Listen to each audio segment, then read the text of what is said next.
Honorable Chief Justice of India, Sri N.V. Ramanna ji, Justice Sri U.U. Lalit जी, देश के कानून मंत्री श्री किरण रिजिजू जी, राज्य मंत्री प्रोफेसर एस.पी. सिंह बघेल जी, राज्यों के सभी आदरणीय मुख्यमंत्रीगण, lieutenant governors of UTs, honourable जजेस of the Supreme Court of India, chief justice of high courts, distinguished guests, उपस्थित अन्य सभी महानुभाव, देवी और सज्जनों,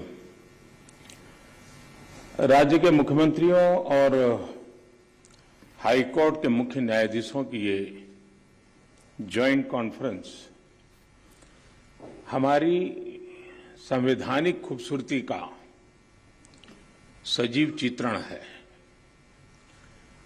मुझे खुशी है कि इस अवसर पर मुझे भी आप सबके बीच कुछ पल बिताने का अवसर मिला है।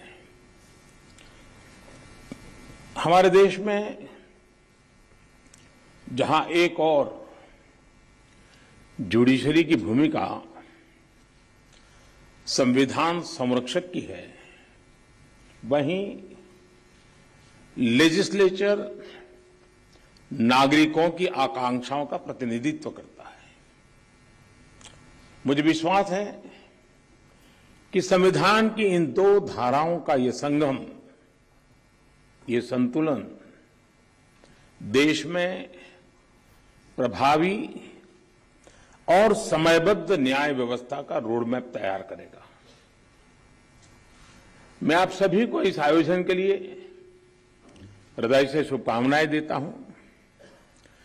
साथियों, मुख्यमंत्रियों और मुख्य न्यायाधीशों की ज्वाइंट कॉन्फ्रेंस पहले भी होती आई है और उनसे हमेशा देश के लिए कुछ न कुछ नए विचार भी निकले हैं। लेकिन ये इस बार ये जो आयोजन अपने आप में और भी ज्यादा खास है। आज ये कॉन्फ्रेंस एक ऐसे समय में हो रही है जब देश अपनी आजादी का अमृत महोत्सव मना रहा है।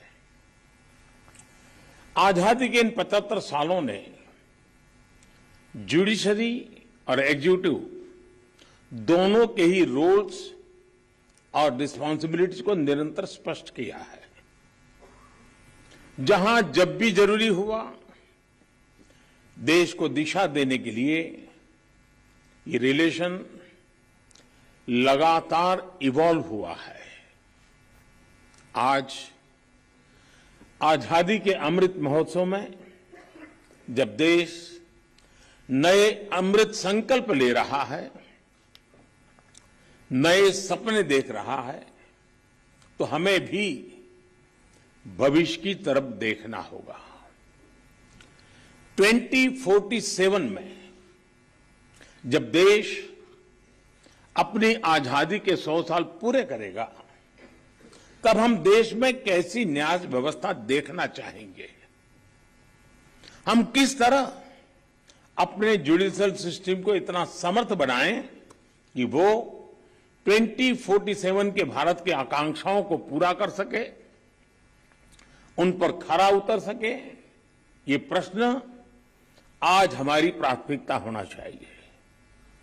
अमृत काल में हमारा विजन एक ऐसी न्याय व्यवस्था का होना चाहिए जिसमें न्याय सुलभ हो, न्याय त्वरित हो और न्याय सबके लिए हो। साथियों, देश में न्याय की देरी को कम करने के लिए सरकार अपने स्तर से हर संभव प्रयास कर रही है।